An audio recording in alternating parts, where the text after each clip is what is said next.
موعد مباراة نادي برشلونة الإسباني ونادي كلوب بروج البلجيكي في دوري أبطال أوروبا والقنوات الناقلة. وقبل ما نبدأ بالفيديو نتمنى دعم الفيديو بلايك والاشتراك في القناة ليوصلكم كل جديد وحصري منا. يواجه نادي برشلونة نظيره نادي كلوب بروج في الجولة الرابعة من مرحلة الدوري من بطولة دوري أبطال أوروبا، ويقع نادي برشلونة الإسباني في المركز التاسع في جدول ترتيب دوري أبطال أوروبا برصيد 6 نقاط، بينما يقع نادي كلوب بروج في المركز العشرين برصيد 3 نقاط.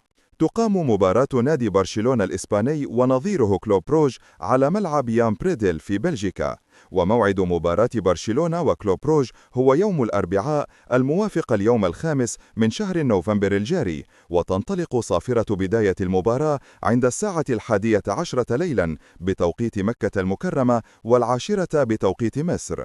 والقنوات الناقلة مباراة برشلونة وكلوب بروج هي قناة بين سبورت الأولى.